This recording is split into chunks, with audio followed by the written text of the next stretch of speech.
সকাল সকাল আমাদের বাড়িতে আজ কাজে যাসনি? কাজেই যাচ্ছি। তোর ভাবি লাড়ু করেছে তো, তাই তোর লেগে এসছি। ও গো, এ তো শফিক এসছে, কিছু সাইডে খেতে দাও। না না, আমি রোজা আছি, তুই জানিস নি? আরে ছিছি, তোদের রোজা শুরু হয়েছে তো আমার মনেই নাই। খাওয়ার কথা বলিস, কিছু মনে করিস নি ভাই? আমি তোর কথা কিছু মনে করতে পারি? ঠিক আছে তুই থাক, আমি কাজে চলে গেলাম।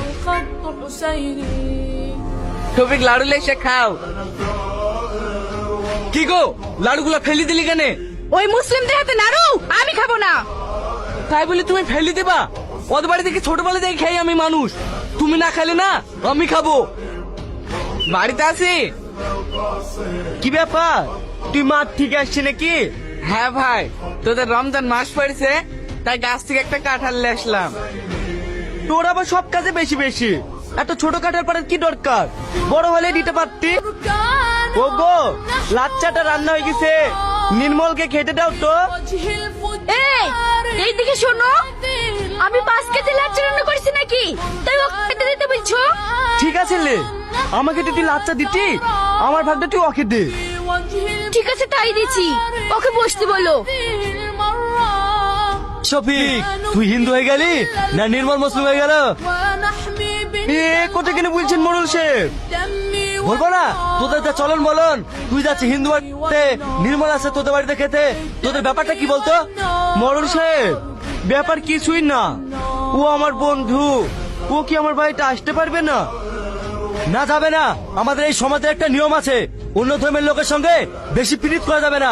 ওকে এক্ষুনি তাড়াতাড়ি বেরিয়ে যেতে বল। এই কোথায় যাচ্ছি, আগে খাওয়া দাওয়া করি যা। এই শফিক, তুই বেশি বাড়াবাড়ি করিস নি, নাহলে না গ্রাম থেকে ঘা ধাক্কা দিয়ে বের করে দেবো।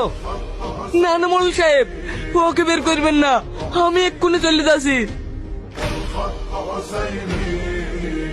এই শালা শফিক, বেরিয়ে। কি ব্যাপার আপনারা? তোমার স্বামীকে সাবধান করেছিলাম ওই নির্মল সঙ্গে মিশতে, আর ওকে কাল নির্মল বাড়ি ইফতার করে এসছে। দেখ তোর স্বামীকে, ওকে গ্রাম থেকে ঠায় ঠায় বের করে দেবো। মোড়ল সাহেব, ও তো বাড়িতে নাই, একটু মাঠ পানে গেছে।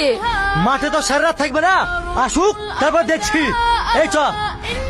শোনো ভাই, এইবার তো নির্মল আসে, ওকে তুমি থেকে বের ফেলবো। ঠিক আছে মারিস, চ। কোথায় যাচ্ছি? আমি তোদের বাড়িতে যাচ্ছ না, নতুন গাছে কটা বেগুন হয়েছে তো, তাই দিতে। তুই আমাদের পাড়ে যাসনি ভাই, তুই আমাদের পাড়ে গেলেই তোকে মারবে। আমি আবার কি অন্যায় করলো, তাই আমাকে মারবে? শুধু তোকে না রে, আমাকে শুধু মারবে, আমাকে পাগলের মতন ওরা খুঁজে বেড়াচ্ছে। তোর কোনো ভয় নাই, তুই আমাদের বাড়িতে চ, কে কি করে দেখছি। কি ব্যাপার ঠাকুর মশাই, আপনি আমাদের বাড়িতে? তুমি একটা মুসলিম ছেলেকে বাড়িতে সঙ্গে করে নিয়ে আসতেছো, তুমি কি জানো না আমরা কিভাবে চলি? দেখুন ঠাকুর মশাই, এটা আমার ছোটবেলাকার বন্ধু, আমরা একসঙ্গে চলাফেরা করি, এতে আপনাদের আপত্তি কোথায়? আপত্তি আছে, তুমি হিন্দু একজন মুসলিম, তোমাদের এই মেলেমেশা আমরা কোনোদিনই মেনে নিতে পারবো না। আমি এসব কিছু মানিনি, আমি একটা জিনিসই জানি, আমরা সবাই মানুষ। তুমি বেশি কথা বলো না তো, এই সমাজে থাকতে গেলে আমাদের কথা মেনে চলতে হবে। হ্যাঁ হ্যাঁ চলতে হবে, মেনে চলতে হবে, হ্যাঁ মেনে চলতে হবে। ওকে এক্ষুনি বাড়ি থেকে বের করে দে, নাহলে তোকে সমাজ থেকে বের করে দেবো। না না, আমার বন্ধুকে আপনারা সমাজ থেকে একগুড়ি করবেন না, আমি চলে যাচ্ছি। না তোকে যেতে হবে না, দেখি সমাজ আমার কি করতে পারে। ঠিক আছে, আমরাও দেখতাছি তুমি এই পাড়ায় কি করে বাস করো। এই সবাই চলো। এই এখানে বসে কি করছি? ইফতারের টাইম হয়ে গেছে, যা সবিকের জন্য খাবারের ব্যবস্থা কর। তোমাকে এখনো বলছি, তোমার এই মুসলিম বন্ধুর জন্য সমাজ ত্যাগ করো না, পরে কিন্তু তুমি অনেক বিপদে পড়বে। বন্ধুর জন্য মরতেও রাজি আছি, তুই বেশি কথা বলিস নি, তোকে যা বলেছি তাই কর। ভাই বসে থাকলেন যে, আপনার জন্য ইফতার রেডি হয়ে গেছে, আসেন।